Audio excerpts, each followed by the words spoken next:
जिनको दुनिया के अलावा कोई मतलब नहीं, जैसे कि मैं।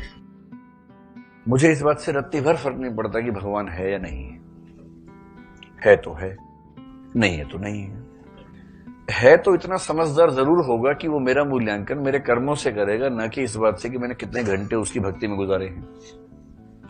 तो मैं क्यों भक्ति करूं? मेरा विश्वास है कि अगर ईश्वर है तो तार्किक होगा ही होगा, वैचारिक होगा, समझदार होगा, मूढ़ नहीं होगा। ठीक है, और नहीं है तो फिर मैं वैसे टाइम को खराब करूं अपना। और है तो समझदार होना चाहिए, और अगर है और समझदार नहीं है तब तो मैं और पूजा क्यों करूं? उससे बड़े कि समझदार व्यक्ति से समय गुजारूं मैं। तो मेरा ये विश्वास है, अपने अपने विश्वास का मामला है। जिनको विश्वास है वो पूजा करते हैं। मेरे घर में मुझे छोड़ के बाकी सब धार्मिक लोग हैं, खूब पूजा पाठ करते हैं, पूरा लंबा चौड़ा। और कितने लोग आप में से शनिवार को लोहा नहीं खरीदते हैं? एक अंधविश्वास यहां भी चलता है कि शनिवार को लोहा नहीं खरीदना चाहिए। आप लोग खरीद लेते हैं, आप नहीं खरीदते शनिवार को लोहा, आप भी नहीं खरीदती हैं।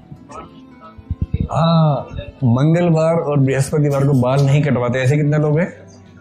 मंगल, बृहस्पति या शनि। अच्छा, और मेरा उसूल है मंगल को ही कटवाता हूं, उस दिन भीड़ नहीं होती। मेरा तो उसूल ये है कि बड़ी सुविधा रहती है उस दिन। गुड है। तो दिल्ली में ये कि खोलते हैं, जैसे 5 लोग वहां काम करते हैं, उस दिन एक आध आदमी होता है। भारत में सबसे बड़ा हुआ है कि अंग्रेजी कैसे सीखें। बहुत सारे लोग रैपिडेक्स इंग्लिश स्पीकिंग कोर्स वाली किताब पढ़ के अंग्रेजी सीखना चाह रहे हैं। नामुमकिन है उससे सीखना, नामुमकिन एकदम। क्योंकि भाषा सीखने का अकेला तरीका है वातावरण, दूसरा कोई तरीका नहीं। आपके आसपास लोग उस भाषा बोलते हो, बातचीत करते हो, आप सुनते हो, आप भी बोलने का प्रयास करें। कोई आप पे हंसे नहीं, जब आप गलती करें आपको समझा दें। किसी अध्यापक की जरूरत भाषा के लिए नहीं होती है।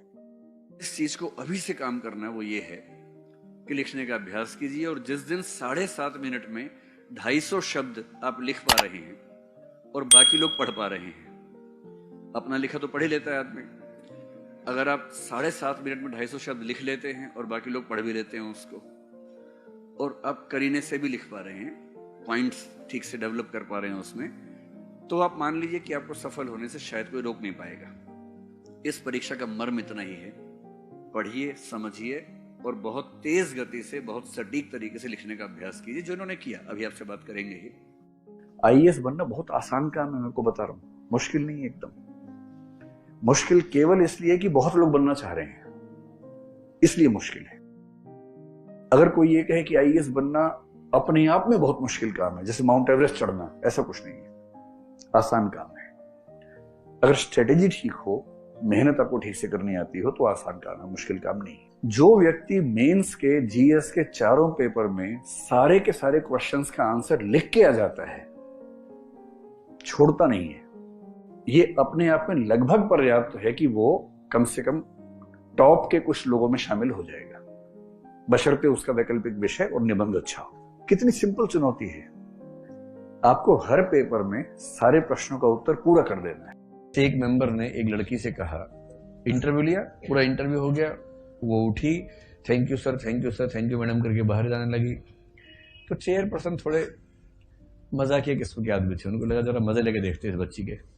जब वो गेट के पास पहुंची, बोले वैसे एक बात कहना चाहता हूँ, आपका चेहरा देख के लगता नहीं कि आपको आईएएस बनाना चाहिए, आपका चेहरा ऐसा है नहीं आईएएस टाइप का। तो लड़की बोली कि सर अब जैसा भी है स्वाभाविक है, और चेहरा तो कईयों का नहीं होता है। ये कह के निकल गई। भाव ये था कि आपका कौन सा है, और वो कहते कि आईएएस बन भी गई। तो क्या होता है ना, प्रेजेंस ऑफ माइंड अभी एक ऐसी है, और उस समय बिना विनम्रता की सीमाओं को लांघे आप अपने मन की बात कह दें ठीक तरीके से, यही एकाध उत्तर इंटरव्यू में सारे पाप धो देता है, सारे पाप। अब जिंदगी एक ही है, और दिक्कत है कि उसी में प्रयोग करने हैं, उसी को जीना है। अस्तित्ववाद कहता है कि अपने जीवन के फैसले खुद करो। आप जो भी फैसला करेंगे उसके हिसाब से आपकी जिंदगी प्रभावित होकर रहेगी, और अच्छा खासा असर पड़ जाएगा। और जब आप प्रयोग करेंगे यानी कि निर्णय करेंगे, तो हर निर्णय में गलत होने का खतरा तो है ही। निर्णय गलत सिर्फ इसलिए नहीं होता कि हमारा निर्णय करने का जो स्टेमिना है या क्षमता है वो कम है। कई बार सूचनाएं कम होती हैं, कई बार परिस्थितियां ऐसी होती हैं कि वो फैसला करना पड़ जाता है। और हमारे जीवन के बहुत सारे निर्णय ऐसे होते हैं जो गलत होते हैं। थोड़ा बहुत गलत तो हर निर्णय है, कुछ ज्यादा गलत हो जाते हैं। गलत भी है और उनका जिंदगी पर बहुत गहरा प्रभाव भी है। एक निर्णय गलत हो गया, उसका प्रभाव इतना